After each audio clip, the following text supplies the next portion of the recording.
There we go. I think I got everything working now. Maybe. Yay.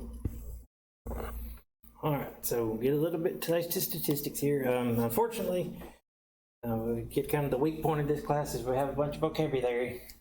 Starting a new chapter, we're going into a different branch of math, so we have to get the terminology out of the way. But the main goal in this section, okay, our big objective, we're going to talk about different ways you can take what we call a sample.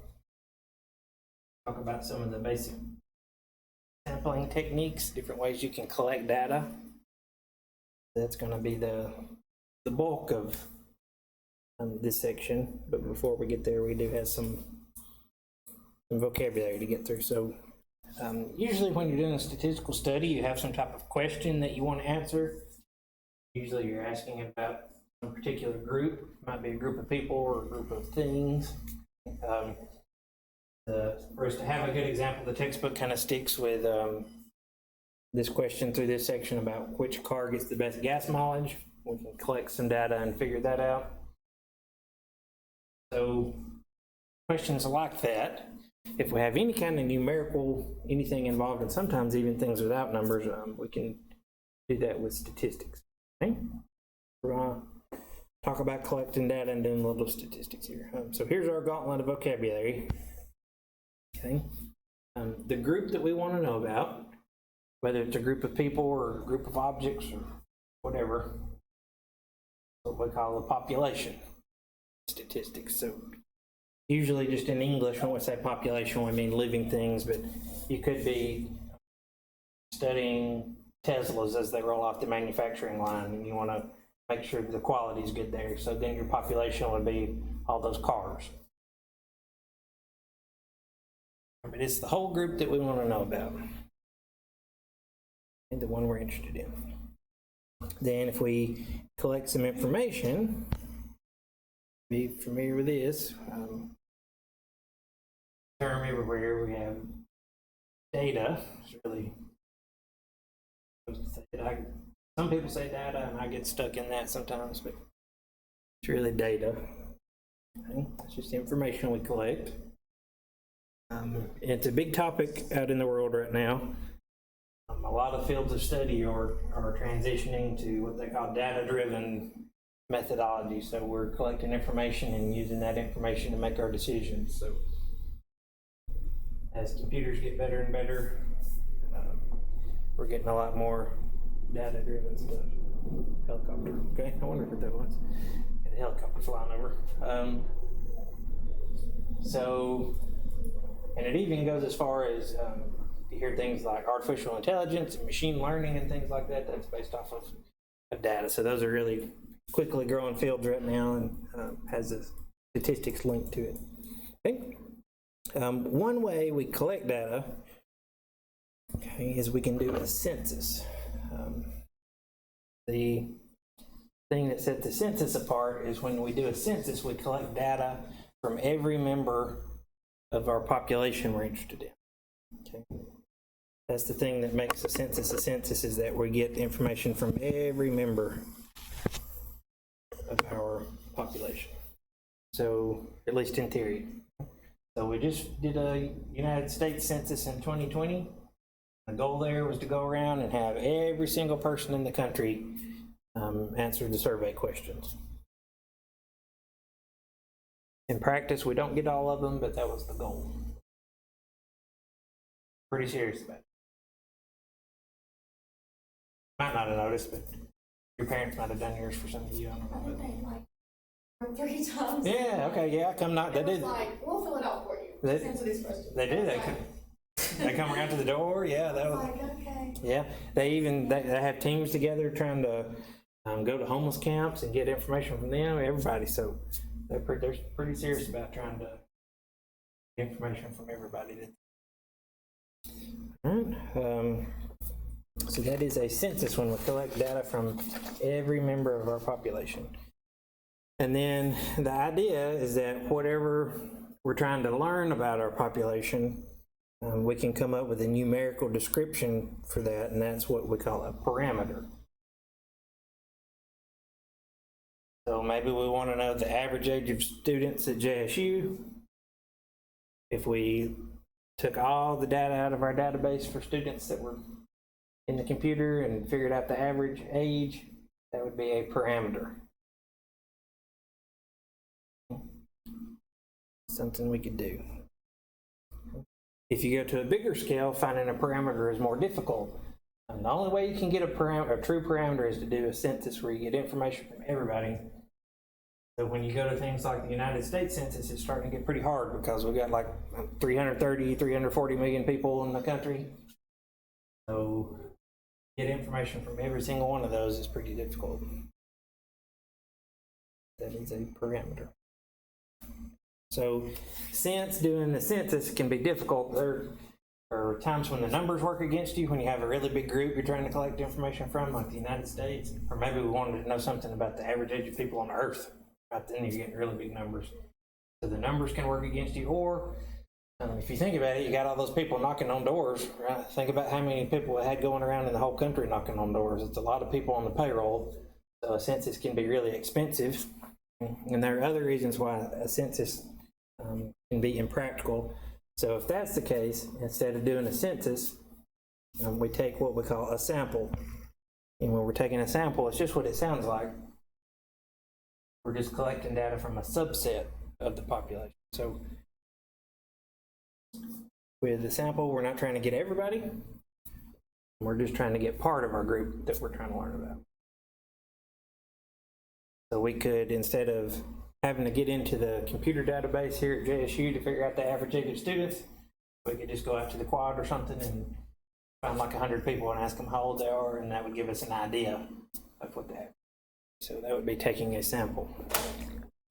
And if we have our numerical description from a sample, we give it a different name, call it a statistic. What a statistic is, it's the numerical description of sample data. Okay. I think that is most of the vocabulary for right now. So in statistics,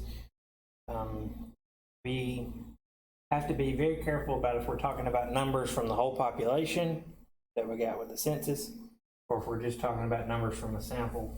So that's why we give the same idea two different names depending on where the numbers come from. So if we're talking about a population, we call it a parameter. If we're talking about a sample, we'll call it a statistic. And luckily it's easy to remember which one's which because we got sample, statistic, they both start with S. Population, parameter, they both start with P. So it helps keep them together. Okay. All right, so here's a really quick summary slide. We won't spend long on it, but population is the whole group. Sample is just part of the group. The group we want to know about, that's the population. The group we do know about after we collect our data, sample. All them numbers that go with population parameters, ones that go with sample statistics. And then these last two are a little weird. Think about the parameters we normally don't know, because normally we don't get to do a census. Normally we're always stuck working with sample data. And there were statistics that are known because they're in our data. And then parameters are fixed. So what that's saying is that if it's something not time related, so not by age, because age is kind of weird to think about. No matter when you do your census, you're going to get the same number there as compared to with statistics. If you collect one group of 100 people and find their average age, and you collect another group of 100 people and find their average age, you're going to get two different answers. That's what this means, that statistics vary with the sample. So depending on what sample you collected, you get a different number. That's it. All right, so let's look at one type of problem that'll be in this section. It'll give us these little survey reports and then ask us about some of our vocabulary. So on this one, it says we want to identify the population, identify the sample, and the results, and whether the results represent a statistic or a parameter. So we just have to look if the number tells us about a sample or the whole population. Part A says a headline about the rising obesity among young people led a school board to survey local high school students. Out of 231 students surveyed, 58% reported eating a high-fat snack at least 4 times a week. Okay, so let's find our population first. That's the group that we're trying to study. So what group are we studying here? Yes. All right, so you're jumping ahead a little bit looking at that, but that's a good idea. We've got the 231 students that are in our survey, but what's the actual group that we're trying to know about? It's not just those people, it's, Young people. yeah, young people, right? So we're trying to find out something about all young people, however you define it. About young people. So then the sample was the 231 students that we surveyed, right? Because that's not all young people. That's just part of them, so that's our subset. Okay, and then we've got this 58% here that eat a high-fat snack. So is this 58% telling us about 58% of all young people or 58% of the ones in the survey? Telling us about 58% of the ones in the survey we're eat a high-fat snack at least 4 times a week. So this one's telling us about the ones in the sample. So this number would be a sample statistic.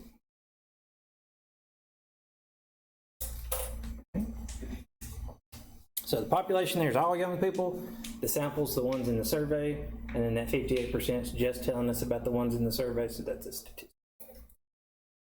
Okay. Well, let's look at another one. So it says a nonprofit organization interviewed 618 adult shoppers at malls across Louisiana about their views on obesity and use. The resulting report stated that an estimated 48% of Louisiana adults are in favor of government regulation of high-fat fast food options. Okay, so what group are we trying to learn about on this one?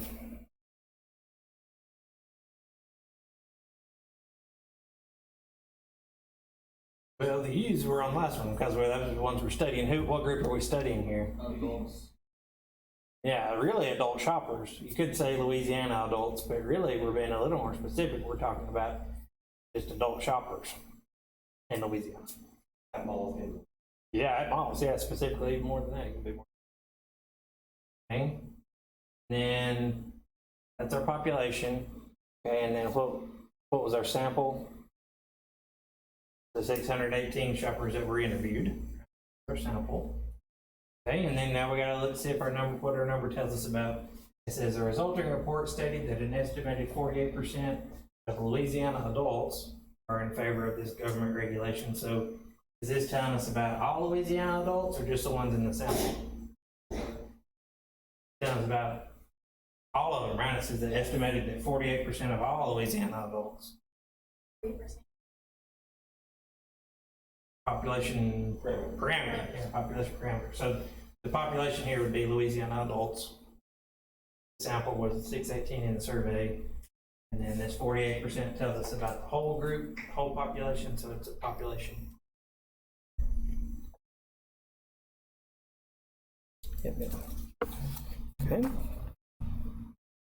Something you probably never thought about when you look at statistics like that. You probably don't think about it. Statistic. Okay. All right, questions on those two? Okay with them? Got the difference? All right, so then our next goal, our big goal in this section is to talk about different ways we collect a sample. So the first idea is what we're trying to achieve when we take a sample. And we want our sample to be what we call representative. So the idea here is that we want our sample data, the data we get in our sample, to look like a little version of the data in the whole population. Okay? So we want our sample to look like the population, be representative. Well, I lost the word on there. On the other hand, if you don't have a representative sample, what happens there is you can favor one group over another. Okay, so here we want to think that we call that bias when one group is favored over another. We call that bias. So if you were doing a a survey. You're going to ask people who the best football team in Alabama is, okay, in the state of Alabama. And you go and you collect your survey data. You get 150 people on the campus of Auburn University in your survey, and you ask them all who's the best football team in Alabama. Do you think that would be a representative sample? Probably not, right? It's probably going to represent the Auburn fans more. Same thing if you go to some other campus. You go to Tuscaloosa, you go anywhere, okay? It's probably not a good representative sample there, right? It would favor one outcome over another. So we try to avoid that.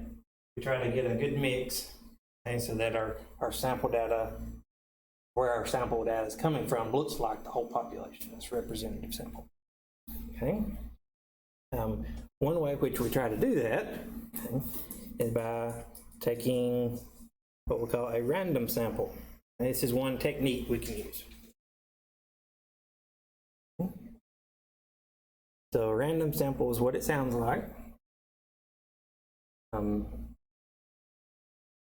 Random selection, or another way of saying that, is that every member of the population has an equal opportunity to be chosen as part of the sample. If you go back to the football example, if you're on the campus of Auburn University, you probably have a smaller chance of Alabama fans being selected into your sample. That would not be random. Every member has an equal chance of being selected. Okay. That's the first type. Okay. Method 2, or technique 2, we're going to look at. Okay, it's called a stratified sample, and this one takes a little more work to wrap your head around. Have a stratified sample. We take members of the population and put those into groups, okay, into subgroups that we call strata. Strata means a layer, kind of like a stratus cloud has layers. Then we group them together where they share something in common. And here we got like age, gender, ethnicity, something along those lines. And then we take a random sample from each layer. We take a random sample from each stratum.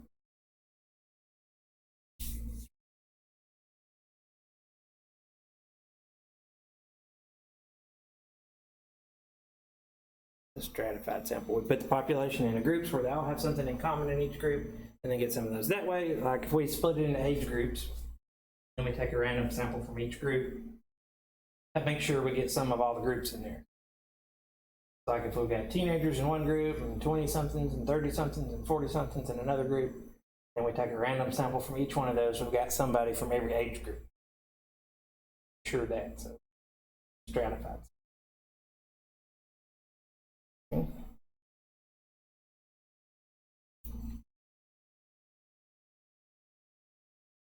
All right. Next, I think I've got a slide out of order here, so we'll skip it. Next, we can take what we call a cluster sample. We're going to have 4 of these, or maybe 5. Yeah, 5 total. So this is the third one. Cluster sample. And this one you have to be careful not to get stratified and cluster mixed together. They're the 2 hardest ones to tell the difference between. Okay, so with a cluster sample, we're still going to divide our population into groups. This time we're calling them clusters. But the difference here is we're not going to make the clusters up by having similar characteristics. What we're going to do is we're going to try to make each cluster be a mix. So we want each cluster to look like the whole population. It's like we're making little mini groups.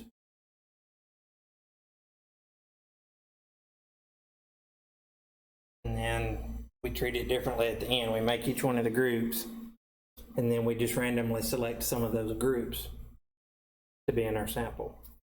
Not every group gets in there.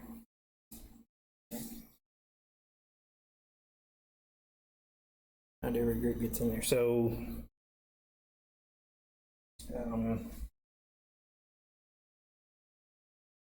so with stratified, sampling.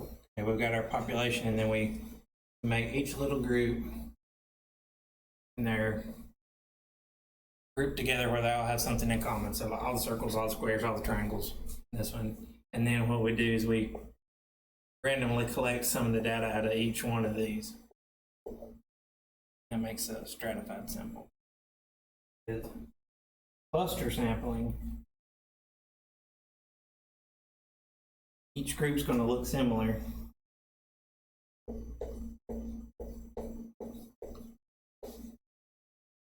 I'm going to try to make each group look like the population. I'm going to draw a few more on this one. And then we're going to say, okay, this cluster and this cluster are in our sample, and nobody in these clusters gets a little bit different, even though they kind of have a similar idea. Okay.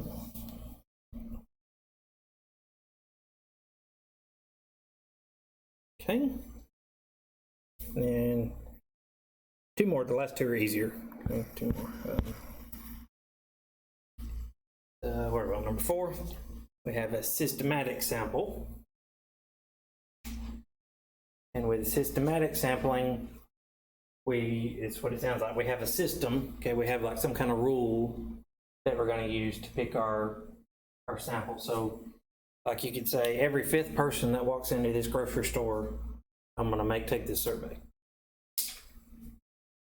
So that's what it's saying. We select every nth member of the population. Or every 200th bottle of Coca-Cola that comes off the assembly line, we're going to send it to the lab for testing. Something like that. You have a very mechanical, systematic way we're using our sample.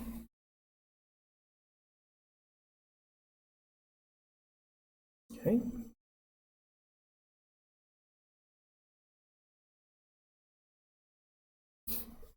And one more. Put these skill checks in the way. It's what we call a convenience sample. And it's what it sounds like too. Makes it a little easier. The way you end up in the sample is because you're convenient to put in the sample. Okay? It's easy. It was just it's how you ended up in there, is it was just convenient. So like me, if I wanted to do a student survey to see student satisfaction with the services here at JSU, and I picked everybody in my class to be in the survey. That was easy, right? Because you're in my class, you're already here. It's convenient. That's convenient sample.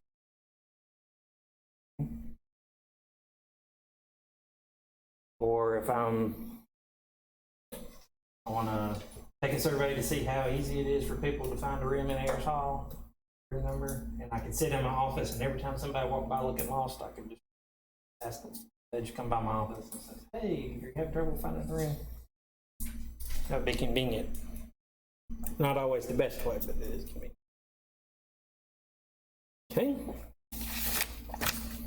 So let's look at some scenarios and see if we can pick out which type of sampling it is.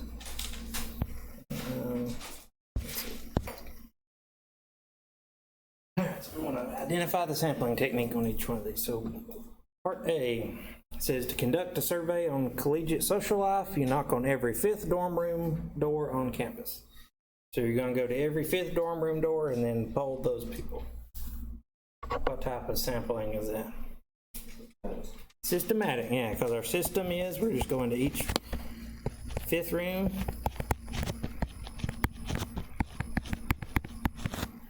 That's all we're thinking about. We're going every 5 rooms, putting them in our samples, so that's systematic sampling. Okay, what about B? We got student ID numbers, and they're just going to be randomly selected from a computer printout to win free tickets to the championship game. What type's that? Yeah, it goes all the way back to the first one. It's just random. Random sampling? It's just random sampling. Just letting the computer randomly spit out the number. Okay.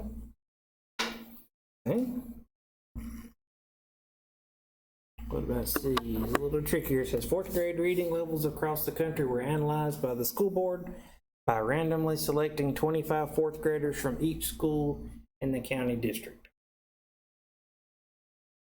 So here we have to figure out, is it is it stratified or is it cluster? So probably the easiest part of this one to think about, which one's which. So with a cluster, you only pick certain clusters to be in the sample. Not every cluster makes it in. With stratified, you take some data from every group. So here we're selecting 25 fourth graders from every school in the county. So we've got a bunch of different schools, right, in the county, 25 of them it says, and we're going to take a few fourth graders from each one. So is that a stratified or cluster? That one is stratified because we're taking some data from each group that we can.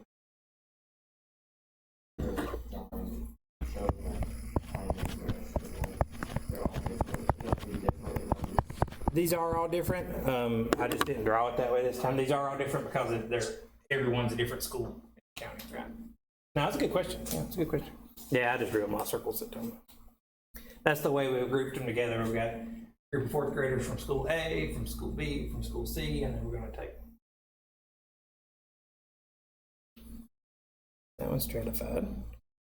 D says, in order to determine what ice cream flavors would sell best, a grocery store polls shoppers that are in the frozen food section. That's convenient. Yeah, there are people over by the ice cream. So you got people over by the ice cream anyway, you ask them what type of ice cream they would like to buy the most. So that's just convenience.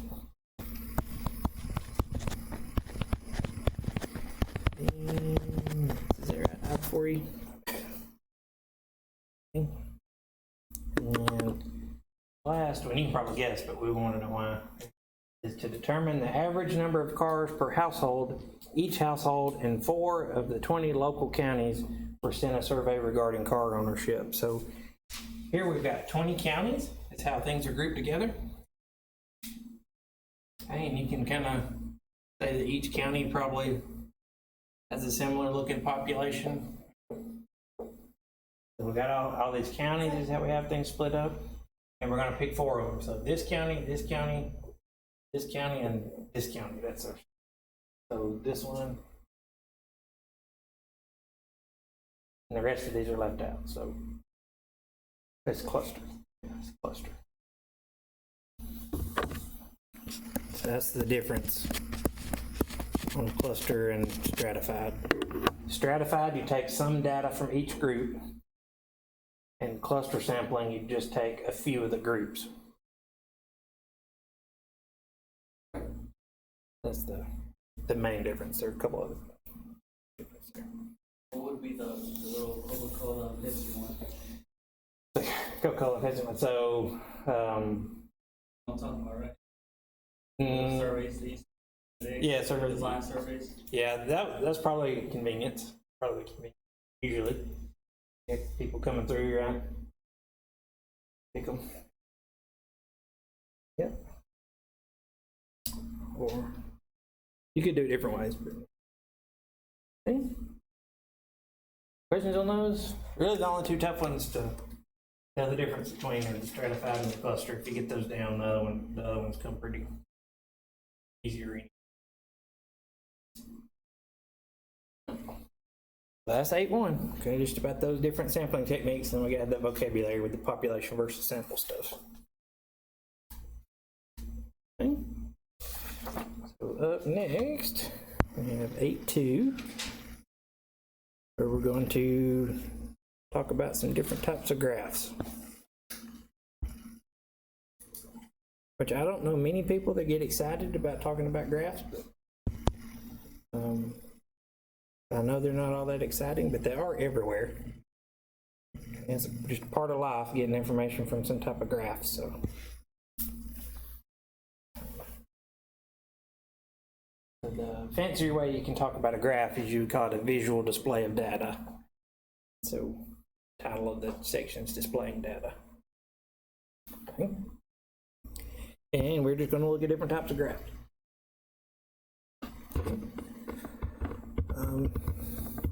You might not realize it because your whole life, my whole life, we've been surrounded, and it's just a normal thing for us to see a graph and us get information from it.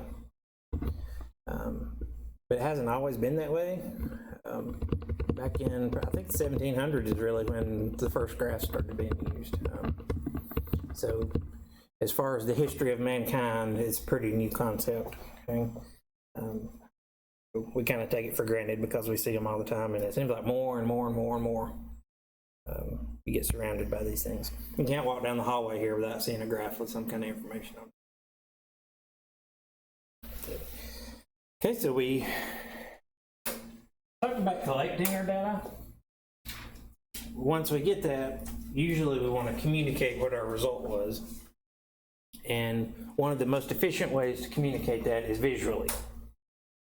Okay. So sometimes you still have to get down into the numbers and look at things numerically and really get down in the details. But a lot of times we can get the big picture at least from just looking at a graph. See what's going on in our data. So that's what we're looking at in this section. Okay. So the first type of graph, and this one's a little, use the term graph a little loosely, what we call a frequency distribution. It's really more of a table than a graph, but you can turn them into graphs. And all we're doing with the frequency distribution is we have certain categories of data. So maybe like we're taking a survey about the age ranges again, and then we have a count of how often each data value occurs. Okay, we say how frequent is each data value. So we get a frequency distribution.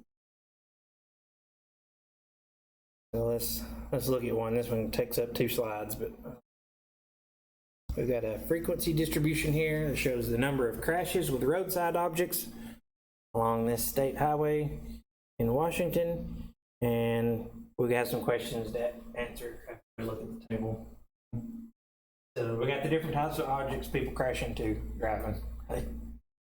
And we have the frequency, how many crashes we had with each object on the right side. So on the left we got the object, on the right we got the count. So there's that one, and then it keeps going.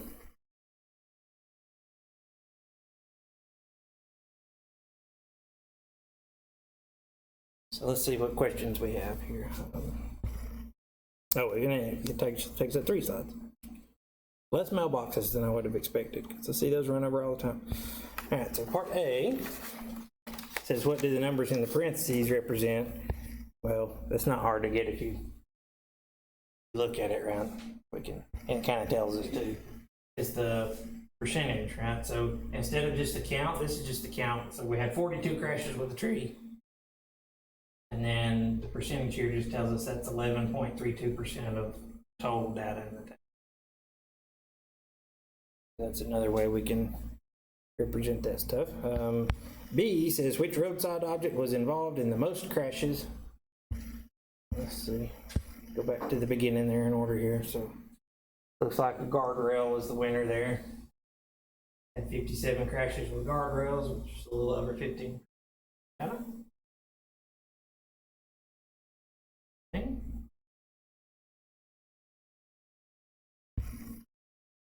Seeing if we had any weird ones in there. Luminaire is a weird way to put that. I think that's just a light bulb, like a street light. Luminaire. And then,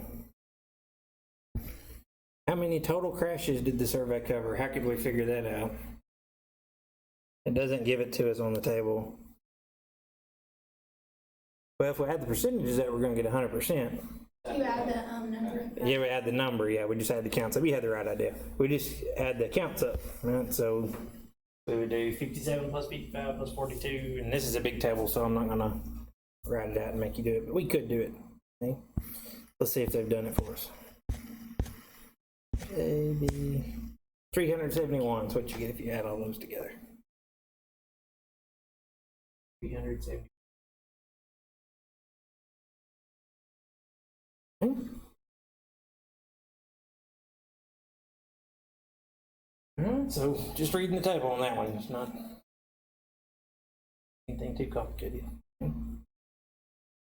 Alright, let's see. Next, we've got another frequency distribution here. So, this one gives us the number of household pets for 52 families, and we want to make a frequency distribution out of this. So, we would look at all the answers, and we would have to make a row for every answer. So, I see 0 is the smallest, 6 is the biggest, so we would have 0, 1, 2, 3, 4, 5, 6. And to get the frequency part, nothing complicated. All we would do, like for our category of 0 pets, we just go through our data and count how many zeros we have. Count how many. Let's see how many we have. 1, 2, 3, 4, 5, 6, 7, 8, 9, 10, 11, 12, 13, 14, 15, 16 households with no. So that would be our frequency for 0. It would be 16. If we did that for all of them, then we would end up with our frequency distribution table.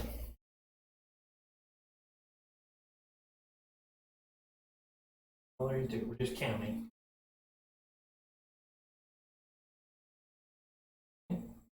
Looks like 0 is most common, and then 1 or 2 is pretty common, and having more than 2 is straight.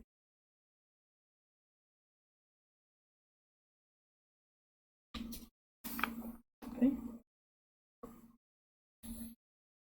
All right. With frequency distributions, you don't always see them that look exactly like this, where you have a row for each data value. That starts getting messy if you have a wide range of data values. Kind of like it did with the crash one, right? It took 3 slides for us to get the different car crash objects in there. So lots of times what you'll see is you'll see the data values broken down into categories. So like you'll have a row, maybe you'd have one that said 0, and then you'd have 1 or 2, and then 3 or 4, and then 5 or more pets. Break it down. If you do that, put it into groups like that, we call it a grouped frequency distribution. And those groups, those different categories, we put things in our fancy name we use for those are called classes.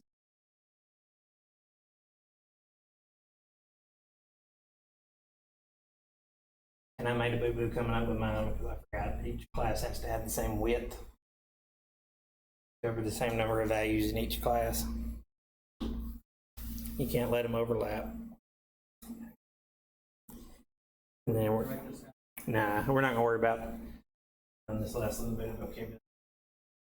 But, it's pretty self-explanatory. So. Okay, let's look at some more data here, and we'll look at another frequency distribution. Okay. So this one gives us the number of text messages used per month for 52 individuals. We're going to construct a grouped frequency distribution for the data.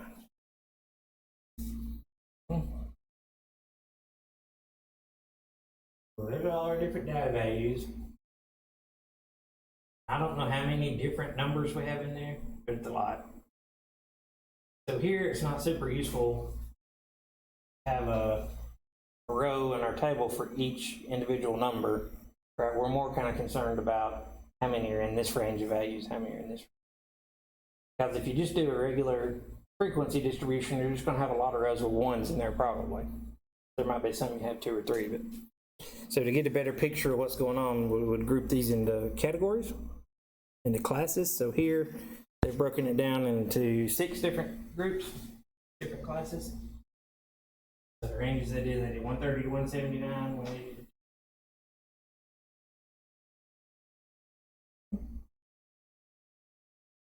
and then all you do is you go through the data and you say, well, how many people sent between 130 and 179 text messages?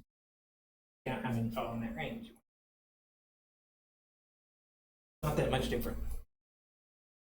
But you'll see them that look like this more often than the previous ones. Okay. Usually you only see the ones like where you have a row for every outcome if you have a smaller set of data. Okay. All right. right, I know that's exciting. That's frequency distribution. So, I've got a couple other really common graphs that everybody's seen before, so not gonna beat them to death here. One's a pie chart. It's probably the #1 most common graph out there in the world. So you have some different categories, and the slice of the pie represents what percentage of the data falls into each category. Those are nice.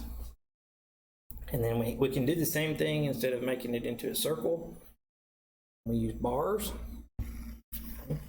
And we get a bar graph. Everybody's probably seen one of those too. Okay, so the taller the bar, more data you have in that category. Okay, so nothing real revolutionary there. Let's look at one. We've got a bar graph, but it's sideways, so that's less common. But we've got a question here, looking at the people who think the United States is the greatest country in the world. That's the question I asked. Do you think the United States is the greatest country in the world? And then we're looking at what percentage of different generations, how they answered that. So, okay.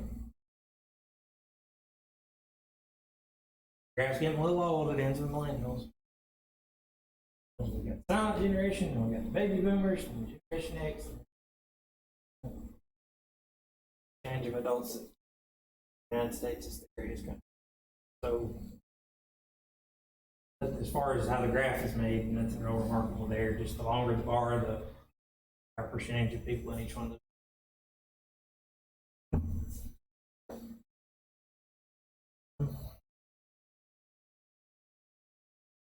Any of you millennials? Or y'all Gen Z now?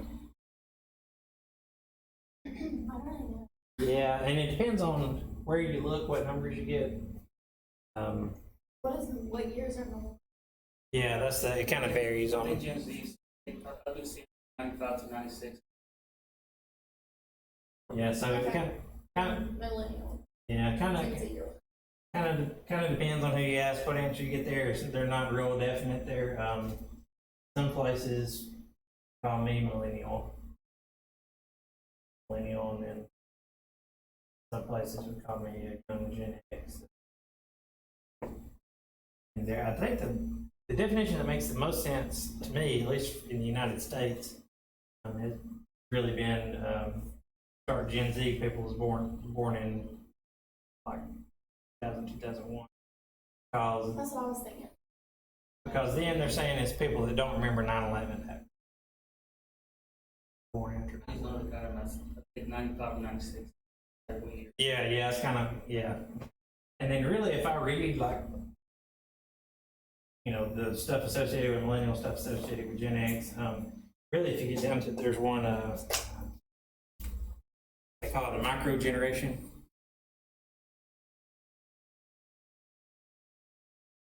That's the one I feel like I fit in. From like 1970 something to like. Yeah, I think 79 is like usually the last, youngest Gen Xers. Millennials, so. Mine was like 1980. Yeah, really what I think about is, if you grew up having the internet, that's really millennial. Until you get to Gen Z. Because most of Gen X didn't really have internet access until or kind of I was in high school. I remember having dial-up when Yeah. I got into middle school. Yeah, well, yeah. Remember the old dial-up sounds? And then some boomers still don't know what internet is.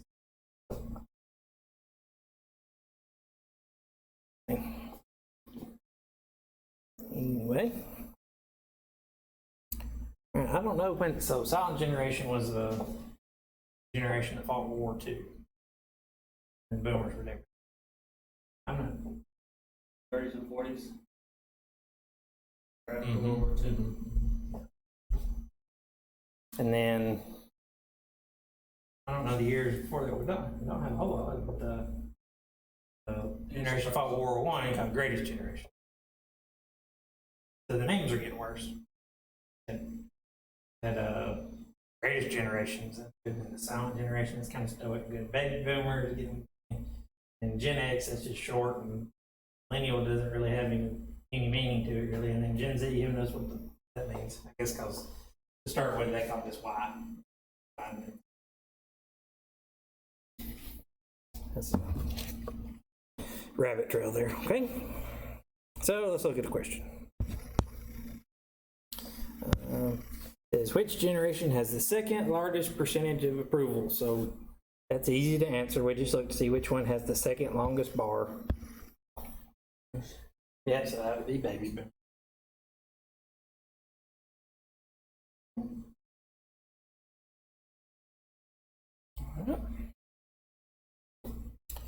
Okay, another twist on the bar graph. These are not as common to see, especially in high school. What we call side-by-side bar graphs. Sometimes they do come up. And the only difference here is where we just have two groups, and we're going to compare. We can have more, I guess. And you're going to compare the differences between the populations. We kind of had that idea with the last one, but it'll look a little differently. So let's look.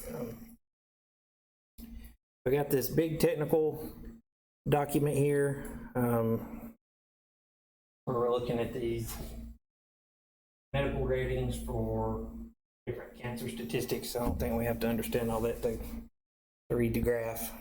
But the graph, here we're looking at different people in these studies versus the U.S. population. So these are the people in the study groups, the SEER areas, and orange is just people in the United States. So here saying we've got orange bar percentage, so like 13% people in the U.S. is foreign born. And then in the SEER study, we've got like 16, 17% people in the. So we're just comparing groups there. So kind of remember, we want a representative sample. So this is like them looking at their own sampling to represent. So in their study, they probably got too many foreign born people, right? Because the blue bar is too long. A little bit too many people with less than a high school education. And then on people below poverty level, they're about right around because they've got about the same percentage as the U.S. population. Just compare two groups with two colored bars. Okay. Let's see. You can do the same thing with the side-by-side bar graph, but do it with what we call a stacked bar graph. Let's just look at it. Oh, I guess we don't have one of those. Never mind. All right, so one more type of graph. I've made a little modification here. That's a histogram. And for some reason, they define it weird in this class and in the textbook in my stats class. They did the same thing, and it's wrong. They try to call a histogram a bar graph. It's not. It's real nitpicky why it's not a bar graph, and I'll show you. It's a special graph that displays a frequency distribution. Okay? So if you take that frequency distribution table we talked about and turn it into a graph, you get a histogram. And they even go in here where what the difference is. It says with a histogram, bars touch. The difference. On a bar graph, the bars do not touch. Histogram is not a bar graph. It's nitpicky. Let's look at one. We're mainly just reading these things. Okay, we got data from delivery truck drivers. They're asked to record their wait times when an address had a closed entrance gate. So we got someplace having to wait on somebody to come open the gate up for you. We're looking at how long you had to wait. Okay. Here, the frequency for each one of these wait time categories is just the height of the bar. So the answer questions like, what was the most common wait time? Between 60 and 119 seconds, so 1 to 2 minutes. The most common that had to wait. And you had some people that had to wait forever up here. Wait 840 to 899 seconds. This is 10 minutes here, so what's that like? 15.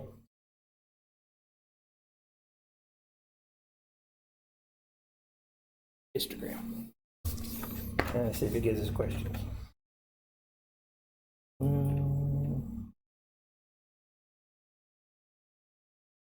That's good. Okay. Section's super boring, so I think we got enough to do everything we need. One more.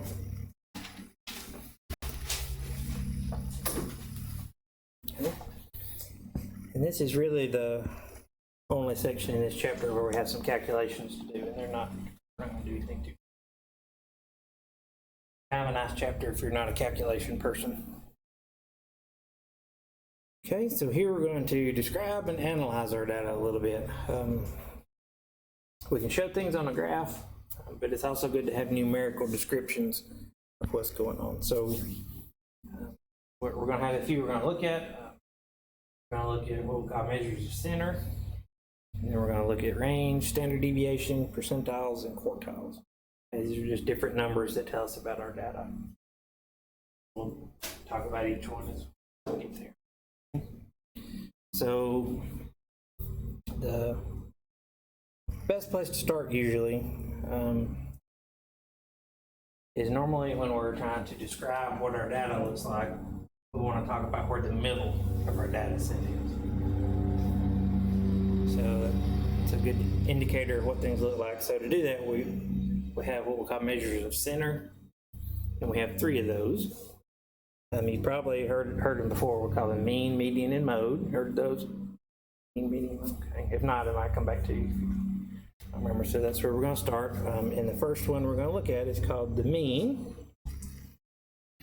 The long name is the arithmetic. Sorry. You good? Okay. I just make sure I didn't go too fast. So we're going to call it the mean. Is that what you were asking? What I was saying? Yeah, I was gonna Yeah. ask if it was the average, basically, like the. Yeah, it is. It's exactly what you're used to calling just the average. You're in grade school, they probably just said calculate the average. We're just being a little more precise here because there are a lot of different types of numbers you can use that we call an average.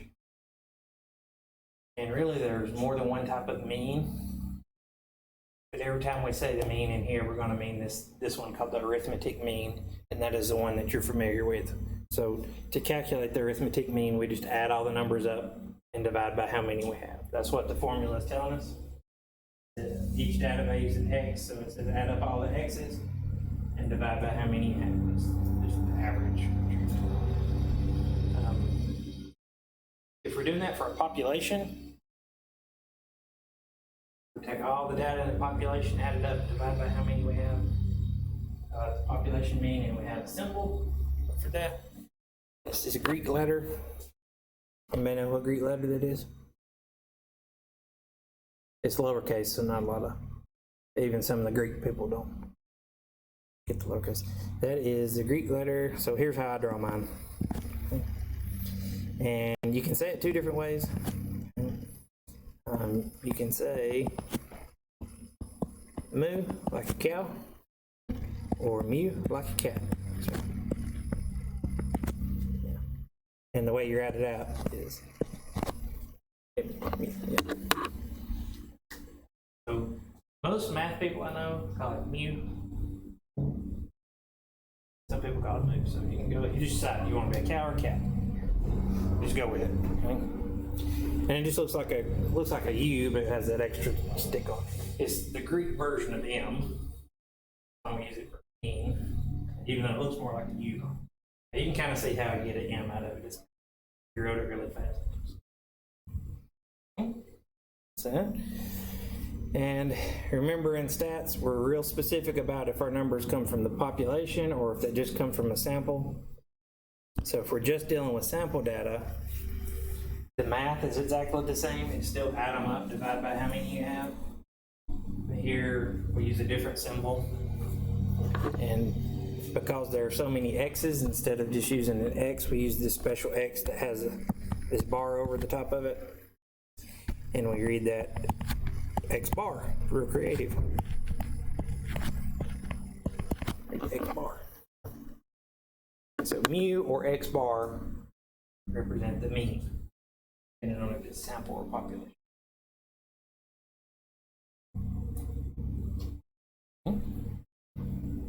And to get that, we just add them all up and divide by how many we have. So easy problems. So it says a sample of the number of sick days employees at Witt's Insurance Agency took during last year is listed below. Calculate the mean of the sample data. Okay, it says it's a sample, so we'll call it X bar. You get that? You just add them up and divide by how many we have. So it's faster to just do it on a calculator than it is to write it down.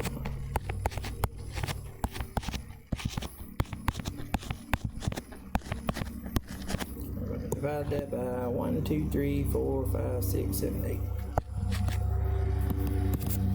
Let's see what we get there.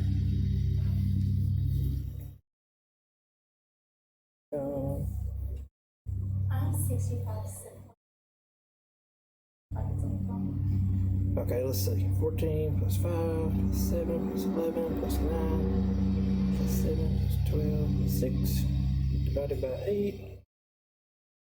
Alright, what'd you say you got? I got 65 points. Just on the roll. It's just the total, because you should divide it then, right? I got 8.875. Yeah. So I'm just doing 14 plus 5 plus 7 plus 11 plus 9 plus 7 plus 6. It equal. Check it, make sure it comes out right. Okay, I have that. Got that done, yeah. Probably just made a typo somewhere. Okay. So that one most people remember how to do because you've heard take the average before. So you don't necessarily have to have the formula for it. Most people can remember it means just the average. Okay. Okay, the second measure of center we're going to talk about is called the median, and you might remember it too. Okay. Called the median. Oh. Okay. So the idea with the median is that we're going to take our data and we're going to put it in order first. So you can do smallest to largest or largest to smallest. It doesn't matter which direction. That's what our text is calling making an ordered array. That's a fancier way of saying that. So we put our data in an ordered array, just put it in order. And then whatever number is in the middle then is what we call the median. Put it in the middle. So median's the middle number. So the mean is what you're used to calling the average. The median is the middle number. You got to remember to put it in order first. So there's two ways it can play out. So let's look at one of each. Okay.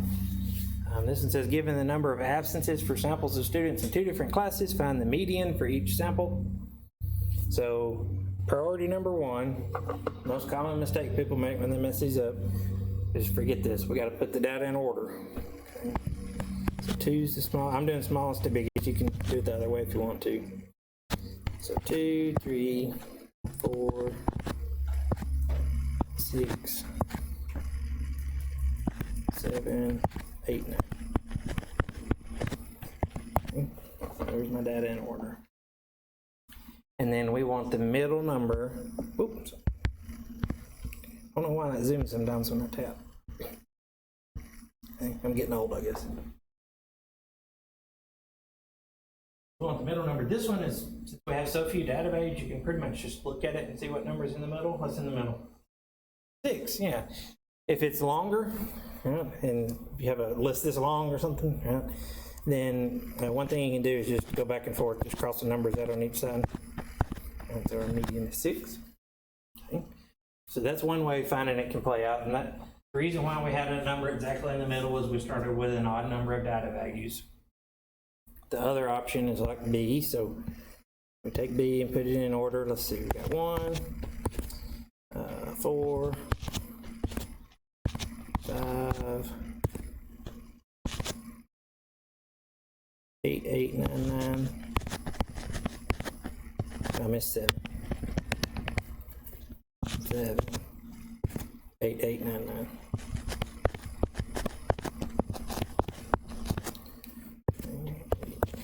Okay.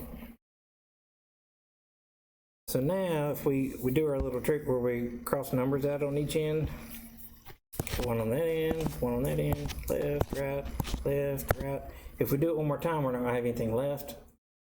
So in that case, we say we have 2 middle numbers. Got it and divide them.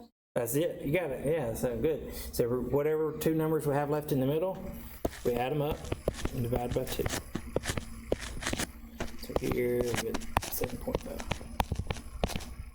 So the median on part B would be 7.5.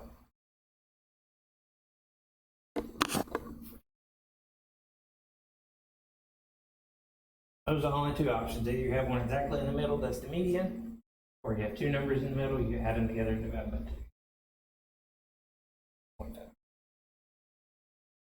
Okay. Got that one? That one's usually pretty easy to remember. The only thing you have to make sure you just put it in order first.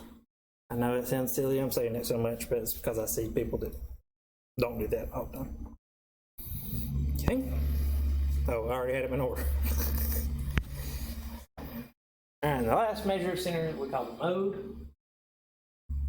The short way of remembering the mode is it's the data value that occurs the most. It's the most frequent data value. You can have more than one mode. You can have no mode. That makes it a little bit tricky sometimes. It's the most frequent data value, so let's look at a couple here. All right, this one says find the mode of each of the following data sets, and then just tell how many modes it has or if it has no mode. That's the unimodal, bimodal, multimodal, or no mode. So we got the preferred color of cell phone cases among students, and there's our data. Boy, you wish they'd group them together to make this one easier on you. Yeah, we can mark them out. So let's see. I think violet is looking pretty promising.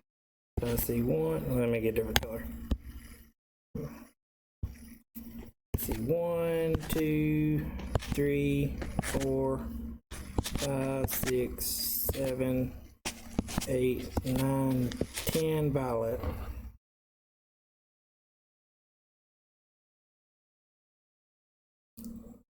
I think that was the most. What do you think? See lemon on there, but it's only on there a couple times. Lime's on there a couple times. Turquoise on there 3 times, 4 times, 5 times. But nothing else is 10, I think. So violet would be our mode on that one. So we would say our mode is violet. And we only have one mode, so we call it unimodal.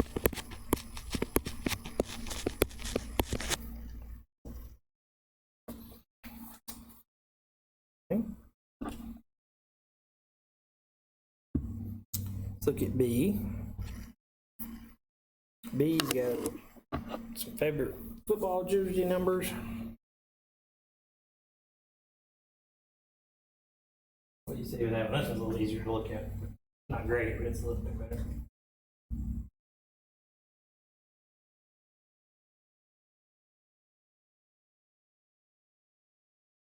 Yeah, so on that one, if you're looking for one that happens twice, you're out of luck. Those are all on there one time. Since they all occurred the same number of times, on that one we would say we have no mode. You gotta have one that occurs more often than the others in order to have a mode, or multiples. You could have multiples. Okay. What about C? What jumps out to you? Yeah, so yeah, me too. So 4 is on there 3 times. 7 is also on there 3 times. On that one, we would have 2 modes. We would say the modes are 4 and 7. And since we have 2, that's called bimodal.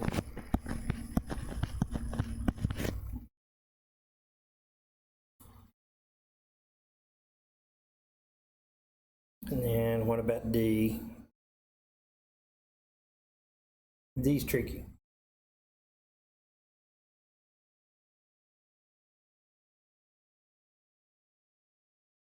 Any thoughts?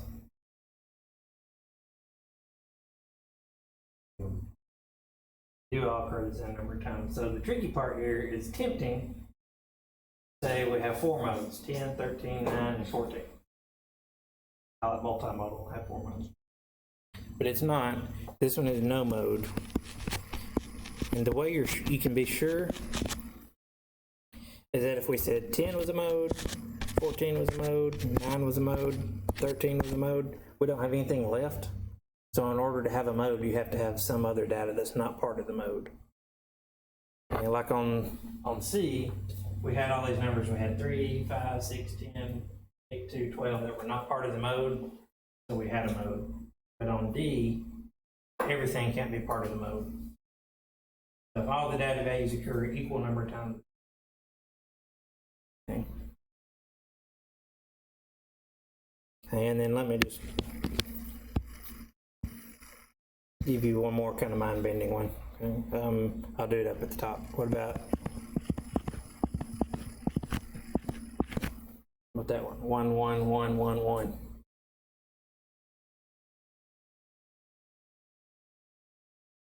No mode again. Okay, and that seems weird because you say it has to be 1.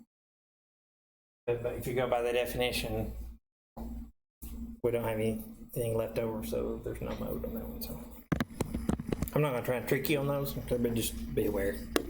I'll give you something like the first one, something straightforward. I'm not going to give you one where it's trying to trick you, because it can be a little confusing. Okay? Those are our 3 measures of center: mean, median, and mode. The reason why we have 3 is for some types of data, the mean is the best. For some types of data, the median is the best. Some types of data, the mode is the best. And we're not going to get into when each one's the best. I'm going to let it here. We'll say that for 204 if anybody has to take statistics. Okay? But that's why we have 3 of those. Okay? All right, and another important idea in statistics, when we're looking at data, is what we call an outlier. So what is an outlier? That's when we have some data value, and one way of saying it is we have a data value that doesn't seem like it fits in with the rest of the data. Or here our definition says it's extreme compared with the rest of the data values. Okay. So if you have some data value that doesn't seem like it fits in, then we call that an outlier. So, like if I was going to give you a list of the data, the age of students in one of my classes, right? And I said, okay, here's some data. It's got some ages of people in my class. One of those is an outlier. Which one would you call an outlier? 98, okay? Doesn't really seem like it fits in with the rest, right? That's unusual. I have a 98-year-old college student, so that one would be an outlier, okay? That one's an outlier. That's what we mean here, okay? All right, let's see. Here, I'm gonna skip over this example. It's just finding mean, median, and mode, and I think we've done enough of that. So, if you want to find the mean, you add them all up, divide by how many you have. What you'll get on that one. Want to find the median? First, you got to put them in order. This one is just a middle number, nothing fancy on that one.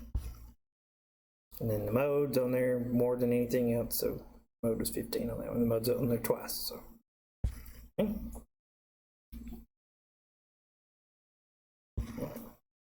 Okay, we're done with it. Okay. Another measure that we care about sometimes, range. Range gives us an idea of how spread out our data is, and it's really easy. You just take the big one, the biggest one minus the smallest one. Okay. So the maximum minus the minimum gives us the range, and it really just tells us what range of values our data covers.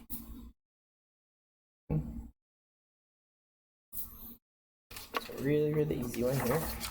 Let's look at an example. Okay, we got the number of students enrolled as computer science majors over the past 12 semesters. We want to calculate the range, so we need to find the biggest data value. What's it? Yeah, 54 I think is the biggest one, and then the smallest 5. So to get the range, we'll just do 54 minus 5. That one's 49 there. There's our range. Okay. Same thing on B, we got the number of shoppers at a gas station downtown, Monday through Sunday 1 week. Okay, so biggest one, 1,054, smallest one, 1,005.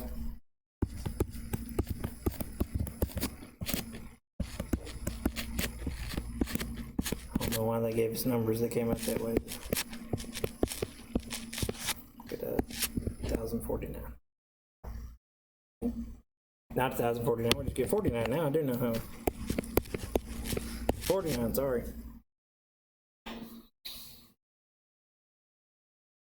I don't know why they gave us numbers this way. So the idea here is data sets can look different. They can cover the same range of values. Even though these two have the same range, the range is not enough by itself, but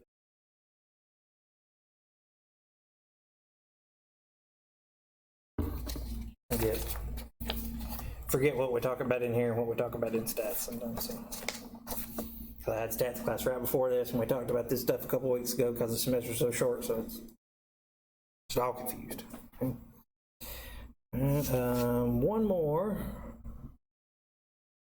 important statistical number. We're not going to get crazy with this, so don't panic. I've got the formula marked out already just to prevent panic. It's called standard deviation. You're not going to have to do the formula for it in here. Remarked it out so you don't panic because it looks kind of scary. You know? But we do want to talk about what it tells us. So standard deviation tells us how far away we can expect a typical data value to be from the mean or from the center of our data.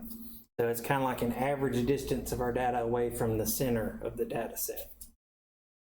So if you have a bigger standard deviation, it means your data is more spread out. Or if you have a small standard deviation, it means your data is all really close together.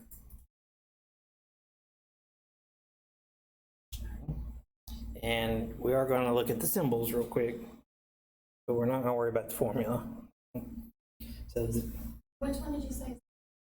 a big standard deviation means that is more spread out, and small standard deviation is less spread out. And in fact, you can go to an extreme. There's no maximum standard deviation, but there is a minimum.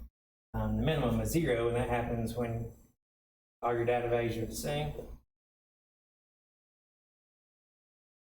So there, our mean would be 2, and all the data is exactly at 2. So how far away is the data from 2? 0.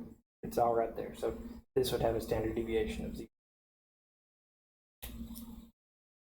And then it gets bigger from there, more spread out. Okay. So we're talking about the population version of standard deviation, and this symbol comes up a lot, so that's why I want us to mention it. You get this Greek letter down here, that one. You may know what that one is. Yeah, the lower cases are harder. The upper cases, some of them you get from fraternities and sororities and stuff, and you learn them that way. But that is a lowercase sigma. It's a lowercase sigma, and this one is an uppercase sigma. So that one you might be familiar with.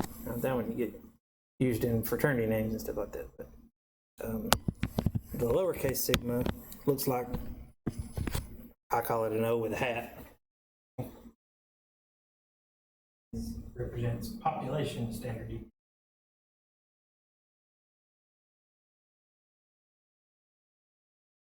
And then if you're talking about the standard deviation of some sample data instead, the symbol's really easy, then it's a lowercase s. So sigma is like the Greek version of s, so we use sigma for standard deviation and s for.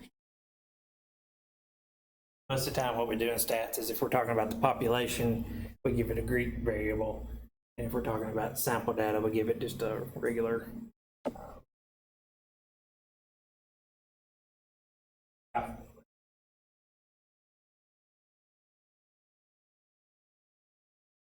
Okay.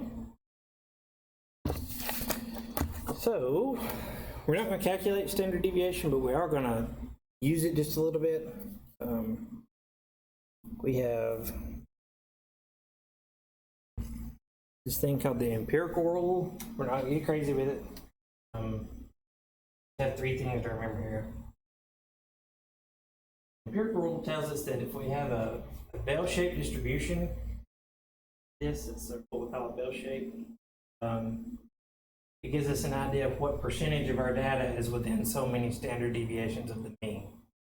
And it's a big deal, so I remember mentioning here, we're not going to go crazy with it, but what it tells us is that if we start at the mean in the center, calculate that standard deviation. If we go the mean plus a standard deviation and the mean minus a standard deviation, so we're then one standard deviation of the mean, we've got about 68% of our data in there.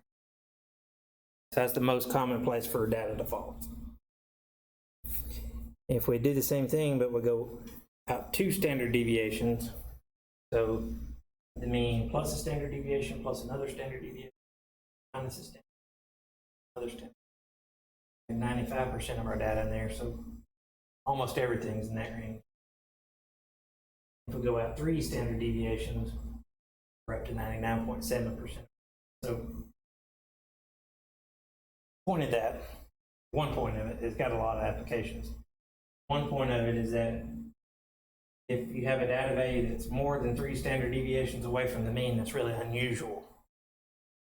So there's a 99.7% chance that that won't happen. So you only got a 0.3% chance you have a data value above or below the mean by more than three standard deviations. So a real quick application of that, something easy to think about what I'm saying.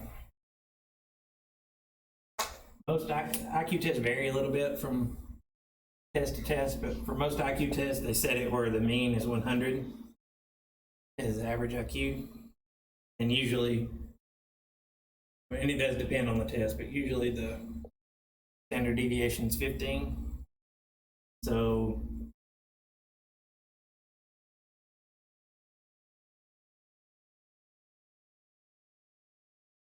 this would be like taking the mean is 100, right? Plus one standard deviation gets us to 115. If we add 15 again, that's two standard deviations up, gets us to 30.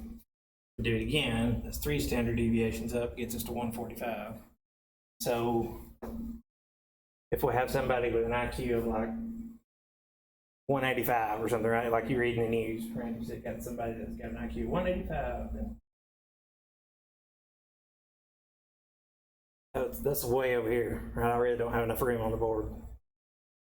How unusual is that? Well, we expect 99.7% of the people that take the test to be in this range. So you can calculate how unusual that is. It's really unusual to have somebody with an IQ. Or you can do it on the low end too. So lots of times, depending on how things are defined, right? You say like, we call it this area out here, like, geniuses out here, yeah. It's just because it's unusual. And you can define that at different places. Depends on what kind of test you take. Where most for sure, if it's above 145, people are your genius. Anyway, that's the idea here. Okay. All right.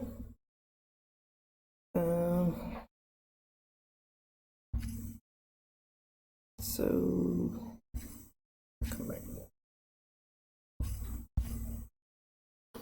All right, two more ideas here. I don't think I have an empirical rule problem in the homework. I'm going to double check when I leave class and make sure so you don't have to work an empirical rule problem. You should have some. So two more numbers that come up. Okay. One is called percentile. And the idea is that what if we say we're at a certain percentile in our data, or if you take a test and it says you scored at the 87th percentile or something like that, that number tells you the percentage of the data that's at or below that given value. So if you score at the 87th percentile on a standardized test, that means you scored the same or better than 87% of people that took the test. What that percentile means. So you can kind of think about it as the percentage of data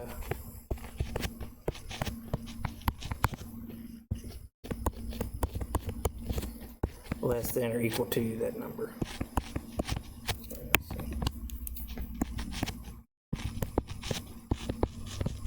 And so it's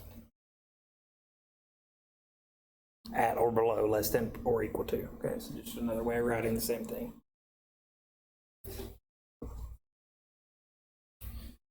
Okay, so take a test and you score at the 30th percentile, didn't do that great. You only scored better than 30% of the people that took it. You take a test and you score at the 95th percentile, that's really awesome. All right, that means you scored better than 95% of people, the same or better than 95% of people. Okay. And then you can do the same thing here. Like instead of talking about how many standard deviations you are away from the mean, you can talk about it in percentiles. So like if you had this 185 IQ genius person, you might say that their IQ is at like the 99.9th percentile. That would be higher than 99.9% of the population. There's actually a society you get into if you're smart enough to be in the 99.9 percentile of the. How many of you have ever heard of Mensa? Okay, Mensa's for smart people. This one's kind of more exclusive.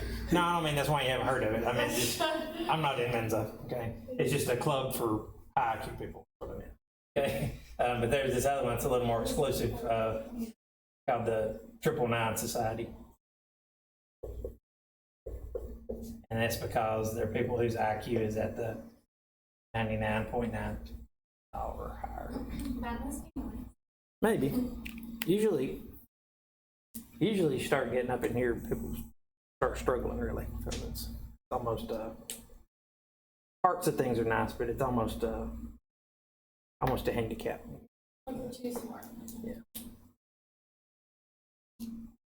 Maybe a lot of even like I'm gonna get this way a little bit, but even you just go down the hallway to like the math professors out here. A lot of them have bad social skills.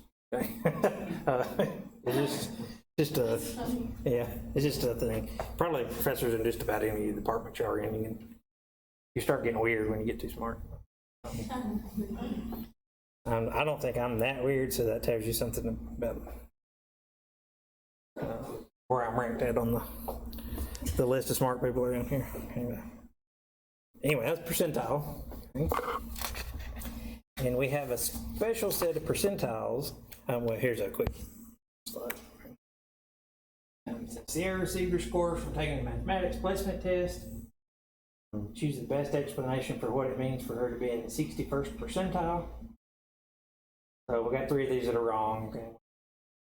A says she correctly answered 61% of the answers on the test.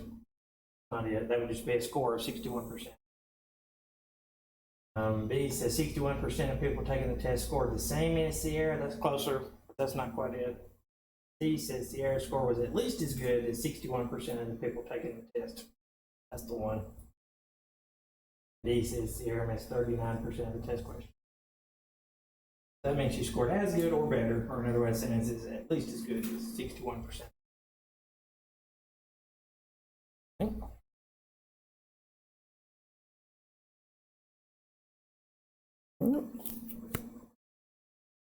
You may know their IQ. I'm not asking what it is. I'm just asking does anybody know what theirs is.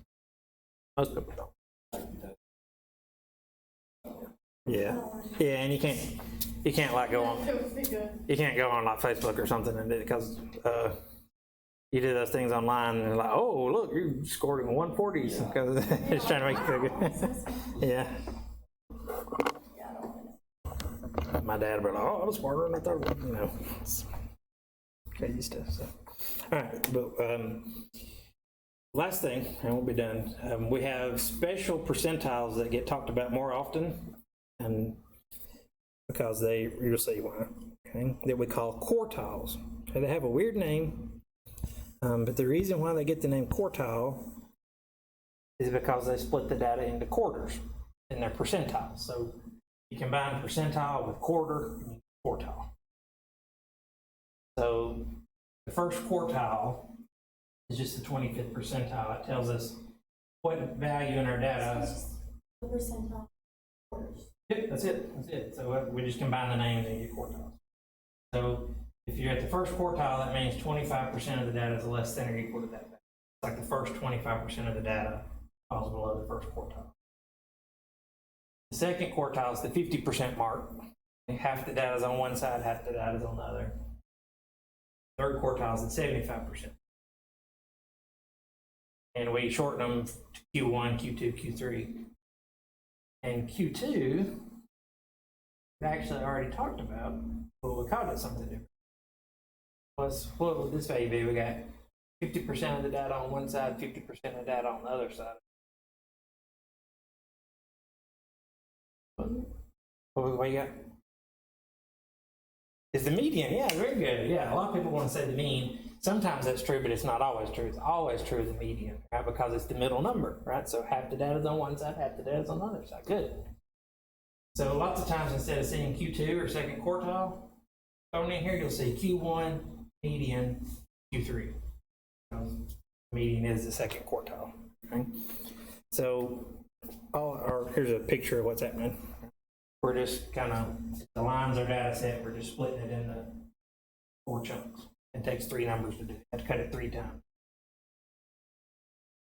Okay, so the last thing we want to be able to do is we want to be able to take a data set and figure out what numbers are the quartiles. And it's not hard. It's not hard. There's a couple different methods you can use. Some of them are more exact than others. We're just going to use what's called the approximation method. That's the way I do it in 204 and my stat students too, so there's really nothing wrong with it. Let's look at this one. Okay, we got speeds and motorists obtained by highway patrol officer. We want to figure out the quartiles of each data set. So the first thing we need to do, because we already know Q2, we got to find it, and it's the same thing as the median. So the first thing we have to do is make sure our data is in order. I've already got these in order. Then we can go through and find our quartiles. It's easy. Okay. So here's data set A. We want to find Q1, Q2, and Q3, our quartiles. And this is the same thing as the median. Okay. So we know how to find the median already, so let's start with it. All I'm going to do is I'm going to cover up numbers on both ends until I get down toward the middle. Let's see. I'll underline them. How about that? This one's a little too big for me to just look and tell. Okay, so on this one we have 2 numbers in the middle. So to get Q2, what was our trick? Add them, divide by 2. The numbers are not always going to be consecutive, like we've got 70, 71. So it's not always like that. It's just our textbook does that a lot. So that one comes out to 70.5. So that's Q2, or our median. And our trick that makes this easy is now we take our data and we split it into a lower half and an upper half. Now to find Q1, or 25% mark, all we have to do is find the median and the lower half. Q3, we just find the upper half. So really we're just finding median 3 times. So here, 65 is the middle number, so that's Q1. And then on the upper half, 78's in the middle. So that's Q3. 65, 70.5, and 78 are quartiles. You can look and see that about a quarter, 25% of the people were driving 65 or less. Half the people were driving 70.5 or less. 3/4, 75% of people were driving 78 miles. That's all we're saying. Okay. And then look at part B, because remember with median, you start with either odd or even number of data days, so it does play out a little bit differently on the end. So on this one, let's see.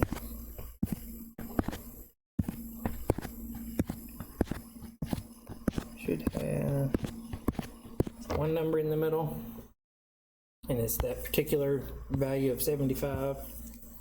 This one. So that's Q2.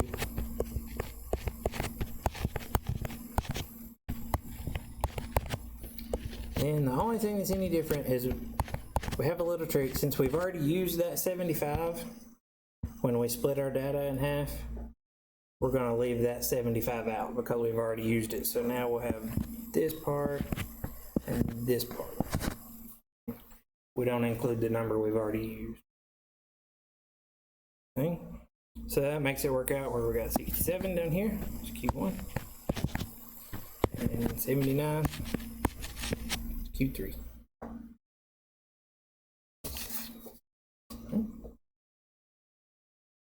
That's it. 3 quartiles. You can be a little more exact and get like decimal or exact numbers. This is usually good enough approximation.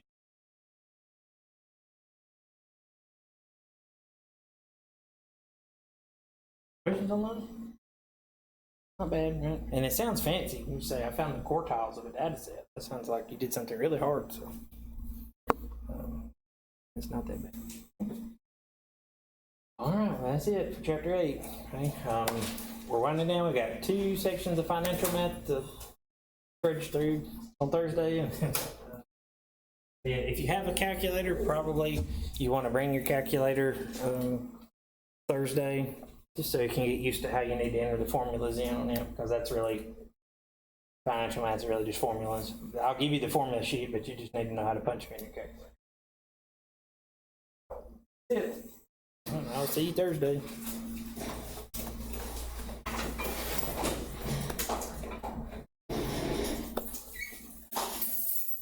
If you think we got everybody on there, but if you didn't get on the sheet, make sure you get on there before you leave.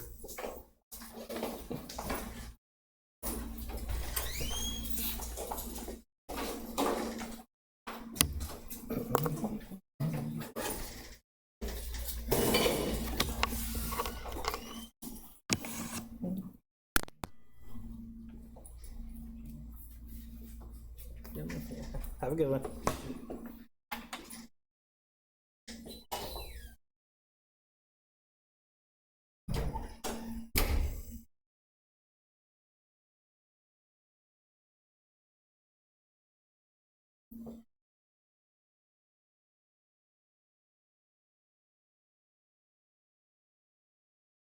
Guess I need to stop the screen recording. Just left you hanging there.